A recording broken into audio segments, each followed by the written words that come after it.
Hello everyone, welcome back to my channel. இன்றைக்கி இந்த வீடியோவில் என்ன டாபிக்ஸ் கவர் பண்ண போகிறோன்னா, ஏபிபிஎம் போஸ்டிங் எனக்கு எப்படி கிடச்சிச்சு, நான் என்ன மாதிரி ப்ரையாரிட்டிஸ் கொடுத்தேன், ப்ளஸ் இதோட ட்ரைனிங் டீட்டெயில்ஸ், எல்லா டிப்ஸ் அண்ட் ட்ரிக்ஸையும் இந்த வீடியோவில் பார்க்கலாம் வாங்க.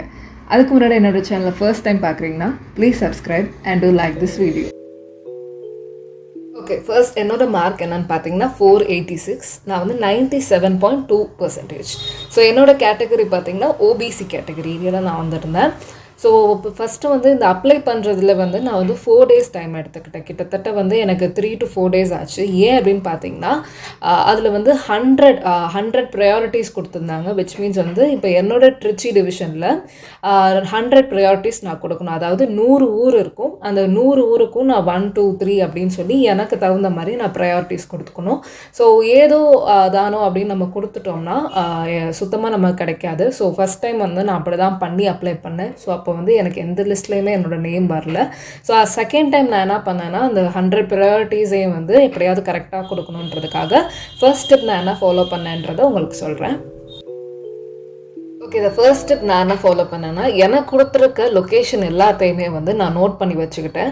ஸோ இதில் என்ன டிப் அப்படின்னு கேட்டிங்கன்னா, ஃபர்ஸ்ட்டு வந்து நான் எதற்கு ப்ரையாரிட்டி கொடுத்தேன்னா, என்னோட லொக்கேஷன்லேருந்து எந்த வந்து கொடுத்துருக்க டிசைட் லொக்கேஷன் வந்து கிட்டக்க இருக்குது. அதாவது இப்போ ஃபார் எக்ஸாம்பிள் நான் திருச்சியில் இருக்கேன். திருச்சியில் வந்து ஆத்தூர், மாந்தூர் இந்த மாதிரி நிறையா ஊர் இருக்குன்னா, ஸோ அது எல்லாமே வந்து 100 அந்த 100 ஊரையும் வந்து நான் ஃபஸ்ட்டு நோட் டவுன் பண்ணி வச்சுக்கிட்டேன். அதுக்கப்புறமேட்டு கூகுள் மேப்பில் போயிட்டு இடத்துலேருந்து என்னோட வீட்டிலேருந்து அந்த லொக்கேஷன்லேருந்து நான் போகிற வந்து டெஸ்டினேஷன், அதாவது இந்த ஆத்தூர், மாந்துரை எல்லாம் போட்டுட்டு அதுக்கு வந்து நான் பைக்கில் ட்ராவல் பண்ணால் எவ்வளோ நேரம் ஆகுது, எவ்வளோ கிலோமீட்டர்ஸ் இருக்குது, எங்கள் வீட்டிலேருந்து அந்த இடத்துக்கு எவ்வளோ தூரம் அப்படின்னு வந்து ஃபுல்லாக கம்ப்ளீட்டாக வந்து நான் எழுதிக்கிட்டேன். கிட்டத்தட்ட வந்து எனக்கு இதுக்கு கம்ப்ளீட் பண்ணவே 3 days ஆச்சு.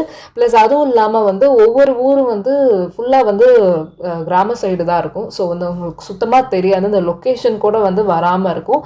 ஏன்னா வந்து அந்த மாதிரி ரூரல் ஏரியாஸில் தான் வந்து இந்த மாதிரி பிபிஎம் போஸ்ட் ஆஃபீஸ் வந்து ரொம்ப தேவையாக இருந்திருக்கலாம். ஸோ சிட்டி சைடே பெருசாக இருக்காது. ஸோ இந்த போஸ்டிங் வந்து கம்ப்ளீட்டாக வந்து நீங்கள் வந்து உங்கள் வீட்டிலேருந்து ரொம்ப தூரத்தில் தான் இருக்கும். கண்டிப்பாக அந்த மாதிரி லொக்கேஷன்ஸில் தான் நம்மள போடுவாங்க. ஸோ எனக்கு எப்படி இருந்ததுன்னா, நான் இதே மாதிரி தான் டிப்ஸ் அண்ட் ட்ரிக்ஸ் ஃபாலோ பண்ணேன். எல்லாத்தையுமே நோட் டவுன் பண்ணி வச்சுட்டு எங்கள் வீட்டிலேருந்து அது எவ்வளோ கிலோமீட்டர் டிஸ்டன்ஸில் இருக்குது, எவ்வளோ டைம் ஆகும், இதெல்லாம் பார்த்து தான் வந்து நான் நோட் பண்ணி வச்சுக்கிட்டேன். ஸோ இதை கம்ப்ளீட்டாக நோட் பண்ணி வச்சுட்டு நம்ம வந்து ப்ரையாரிட்டி 1 by 1 கொடுக்கலாம். ஸோ எனக்கு வந்து எது கிட்டக்க இருந்துச்சு அப்படின்னா லைக் 12 kilometers 20 kilometers இதெல்லாம் இருக்கிறத நான் ஃபர்ஸ்ட் ப்ரையாரிட்டி கொடுத்தேன். ஸோ இப்படி வரிசையாக வந்து நான் 100 ப்ரையாரிட்டிஸ் வரைக்கும் கொடுத்தேன். அண்ட் ஆல்சோ உங்கள் லொக்கேஷன் பொறுத்து வந்து இந்த ப்ரையாரிட்டிஸ் மாறலாம். எனக்கு வந்து நான் அப்ளை பண்ணுற போது 100 இருந்தது. நான் ஃபர்ஸ்ட் வந்து 2023 வந்து ஃபர்ஸ்ட்டில் அப்ளை பண்ணேன். அப்போ வந்து நான் வந்து எனக்கு வந்து 50 to 70 ப்ரையாரிட்டிஸ் தான் இருந்துச்சு. நான் சுத்தமாக பார்க்கல. எனக்கு தெரிஞ்சது ஒரு 10 to 15 அந்த மாதிரி தான் லொக்கேஷன் எனக்கு தெரிஞ்சிருந்தது. ஸோ நான் என்ன பண்ணிட்டேன்னா, எனக்கு தெரிஞ்ச லொக்கேஷன் மட்டும் அப்ளை பண்ணிவிட்டு பேலன்ஸ் ஒரு 50-60 ஊர் அதெல்லாமே விட்டுட்டேன். ஸோ எனக்கு பார்த்தீங்கன்னா வந்து அந்த வருஷம் வந்து எந்த லிஸ்ட்லேயுமே என் பேர் வரவே இல்லை. ஸோ அதனால இந்த டைம் என்ன பண்ணேன்னா 2024க்கு நான் என்ன பண்ணேன் அப்படின்னா, கொடுத்திருந்த 100 ப்ரையாரிட்டிஸையும் நான் நோட் டவுன் பண்ணி, ஸோ இதே டிப் அண்ட் ட்ரிக்ஸ் யூஸ் பண்ணி தான் வந்து எனக்கு வந்து இந்த வாட்டி கிடச்சிருந்தது. ஸோ எனக்கு என்ன கிடச்சிருந்தது அப்படின்னு பார்த்தீங்கன்னா, ABPM assistant branch post master. So எனக்கு வந்து யூஆர் கேட்டகரியில் கிடச்சிருந்தது. ஸோ நான் கிட்டத்தட்ட இது என்னோட 30th ப்ரையாரிட்டியில் தான் எனக்கு கிடச்சிது. நான் என்னோட நியர்பை ஃபுல்லாகவே போட்டேன். என்னோட நியர்பை ஃபஸ்ட்டு அண்ட் வந்து அதில் பிபிஎம் கேட்டகரி தான் நான் ப்ரையாரிட்டைஸ் பண்ணேன் ஃபஸ்ட்டு. ஸோ அதே மாதிரி உங்கள் ப்ரையாரிட்டியும் பிரித்து வச்சுக்கோங்க. இப்போ நீங்கள் பிபிஎம் போகணுன்னு ஆசைப்பட்றீங்களா, ஏபிபிஎம் போகணுன்னு ஆசைப்பட்றீங்களா, ஃபஸ்ட்டு அது ரெண்டையும் தெரிஞ்சுக்கோங்க.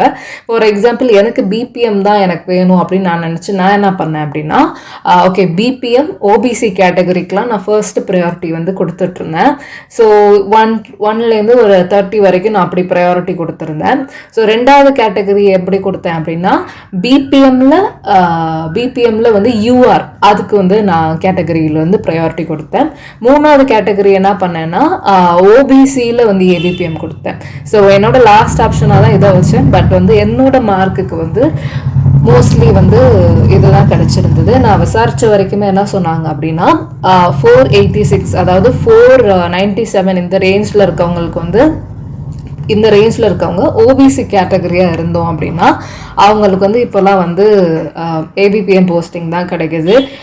நம்ம வந்து ஒரு 490க்கு மேலே, அதாவது 495, 496, 492 அந்த மாதிரி 490 அபோவாக இருந்தீங்கன்னா உங்களுக்கு கண்டிப்பாக பிபிஎம் கிடைக்க சான்சஸ் இருக்குது in case of OBC category.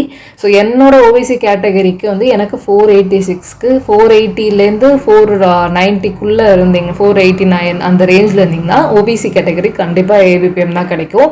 So சில பேர் என்ன நினைக்கலாம் அப்படின்னா, ஓகே இந்த வாட்டி நம்மளுக்கு ஏபிபிஎம் கிடச்சிருக்கு, இதுக்கு நம்ம போவேனா, நெக்ஸ்ட் வாட்டி நம்மளுக்கு பிபிஎம் வரும், வெயிட் பண்ணலாம் அப்படின்னு நினச்சிங்கன்னா கண்டிப்பாக உங்களுக்கு வராது. ஏன்னா ஃபுல் அண்ட் ஃபுல் வந்து ஏபிபிஎம்க்கு மட்டும்தான் இந்த மார்க்கு கிடைக்குது. ஓபிசி கேட்டகரியாக இருந்ததுன்னா நீங்கள் வந்து ஒரு 490 அபோவாக இருந்தீங்கன்னா கண்டிப்பாக. ஸோ ஏபிபிஎம்மோட ஜாப் நேச்சர் என்ன அப்படின்னு பார்த்தீங்கன்னா எல்லாத்துக்குமே தெரிஞ்சது தான் வந்து லெட்டர்ஸ் டெலிவரி பண்ணணும். லைக் வந்து இப்போ ரெஜிஸ்டர்ட் போஸ்ட்டாக இருக்கட்டும், இல்லை வந்து நார்மல் லெட்டர்ஸ், இது எல்லாமே வந்து நம்ம டெலிவரி பண்ணுவோம். ஸோ வந்து இவங்களோட ரோல் வந்து வெறும் டெலிவரிங் த லெட்டர்ஸ் அப்படின்றது மட்டும் இல்லை, அவங்களோட அடிஷ்னல் ஒர்க் என்ன அப்படின்னு பார்த்தீங்கன்னா வந்து அக்கௌண்ட் பிடிக்கணும் அப்படின்னு சொல்லுவாங்க. அதுக்கு வந்து டார்கெட்ஸும் இருக்குது. ஸோ அக்கௌண்ட் பிடிக்கணும் அப்படின்னா, ஏன்னா நம்ம தான் வந்து ஃபீல்டில் போய் வந்து லெட்டர்ஸ் கொடுக்குறோம், ஒவ்வொரு வீடாக போய் வந்து நம்ம லெட்டர்ஸ் கொடுக்குறதுனால அந்த மக்கள்லாம் நம்ம மீட் பண்ணுறதுனால அவங்கள்ட்ட இந்த மாதிரி வந்து போஸ்ட் ஆஃபீஸில் இந்த மாதிரி வந்து நீங்கள் வந்து பணம் போட்டு வைக்கலாம், அவங்க மணி வந்து சேஃபாக இருக்கும், எந்தெந்த ஸ்கீம்ஸ் எல்லாம் இருக்குது அப்படின்னு சொல்லி அவங்களுக்கு வந்து ஒரு பேசிக் ஐடியா வந்து நம்ம கொடுக்குறோம். ஸோ அது வந்து பிபிஎம்மோட பெரிய ரெஸ்பான்சிபிலிட்டி. ஸோ பட் அடிஷ்னலாக ஏபிபிஎம்முக்கும் இது வந்து ஒரு டார்கெட் இருக்குது. ஸோ 1 மந்த்துக்கு நீங்கள் வந்து நம்ம வந்து ஜஸ்ட் வந்து லெட்டர்ஸ் டெலிவர் பண்ணிட்டு மட்டும் இருக்க முடியாது. ஸோ கேட்பாங்க கண்டிப்பாக நீங்கள் உங்களுக்கு என்ன லெட்டர் மட்டும்தான் கொடுக்குறீங்களா அப்படின்ட்டு. ஸோ நம்மளோட அடிஷ்னல் ரெஸ்பான்சிபிலிட்டி என்ன அப்படின்னா, நம்ம வந்து ஃபீல்டில் போகிறதுனால நம்ம வந்து அக்கௌண்ட்ஸும் பிடிக்கணும்.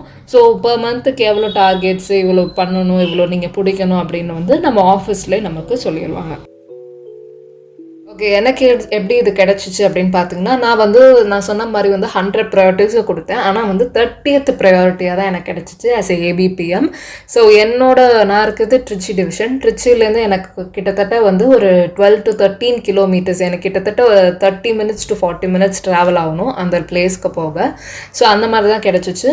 அண்ட் ஆல்சோ வந்து இது எனக்கு ஃபர்ஸ்ட் லிஸ்ட்லேயே கிடைக்கல, கிட்டத்தட்ட வந்து த லாஸ்ட் லிஸ்ட். நான் வந்து ஆகஸ்ட் அப்போது வந்து அப்ளை பண்ணியிருந்தேன். எனக்கு எந்த மந்த் வந்து கிடைச்சிச்சுன்னா, ஆகஸ்ட்லேருந்து இப்போ நீங்கள் இந்த மந்த் அப்ளை பண்ணுறீங்கன்னா உங்களுக்கு வந்து நெக்ஸ்ட் மந்த்தில் 15 days ஒன்ஸ் வந்து லிஸ்ட்டு ரிலீஸ் பண்ணுவாங்க.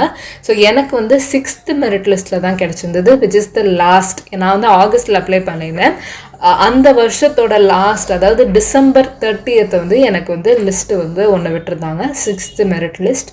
அந்த லிஸ்ட்டில் தான் என் பேர் வந்து செலக்ட் ஆகிருந்தது. ஏபிபிஎம் போட்டுட்டு ஒரு பிஓன்றது பிரான்ச் ஆஃபீஸ்ன்னு சொல்லுவாங்க, அந்த பிஓவில் தான் எனக்கு கிடச்சிருந்தது. ஸோ நார்மலாகவே போஸ்ட் ஆஃபீஸில் ஹெச்ஓன்றது ஹெட் ஆஃபீஸு, எஸ்ஓன்றது சப் ஆஃபீஸ், பிஓன்றது பிரான்ச் ஆஃபீஸ். ஸோ பிரான்ச் ஆஃபீஸ்ன்றது கிட்டத்தட்ட ரொம்ப சின்னது. கிராமங்கள்லாம் போய் பார்த்தீங்கன்னா வந்து ரொம்ப குட்டியாக இருக்கும், லைக் ஒரு ரூம் சைஸ் தான் இருக்கும். ஸோ அந்த மாதிரி ஒரு ஆஃபீஸில் அதில் வந்து ஒரே ஒரு பிபிஎம் இருப்பாங்க, ஒரு ஏபிபிஎம், 2 பேர் தான் இருப்பாங்க. ஸோ எஸ்ஓன்றது இவங்களுக்கு மேலே இருக்கவங்க. ஸோ அந்த மாதிரி தான் இருக்கும். ஸோ என்னோட ரோல்ஸ் அண்ட் ரெஸ்பான்சிபிலிட்டிஸ் என்ன அப்படின்றத வந்து நான் அங்கே போய் தான் தெரிஞ்சுக்கிட்டேன். ஃபர்ஸ்ட் திங் நம்ம என்ன பண்ணோம்னா, ஒன்ஸ் வந்து நம்ம மெரிட் லிஸ்ட் வந்ததுக்கப்புறமேட்டு நம்ம நல்லா கிராஸ் வெரிஃபை பண்ணிவிட்டு ஃபஸ்ட்டு நம்ம பண்ண வேண்டியது அந்த ஆஃபீஸை போய் ஒரு விசிட் பண்ணிடணும். எனக்கு கிடச்சது பிரான்ச் ஆஃபீஸ். ஸோ எங்கள் வீட்டிலேருந்து அது வந்து ஒரு 40 minutes இருந்துச்சு. ஸோ நான் ஃபஸ்ட்டு திங் போய் அந்த ஆஃபீஸை விசிட் பண்ணி பார்த்துட்டேன்.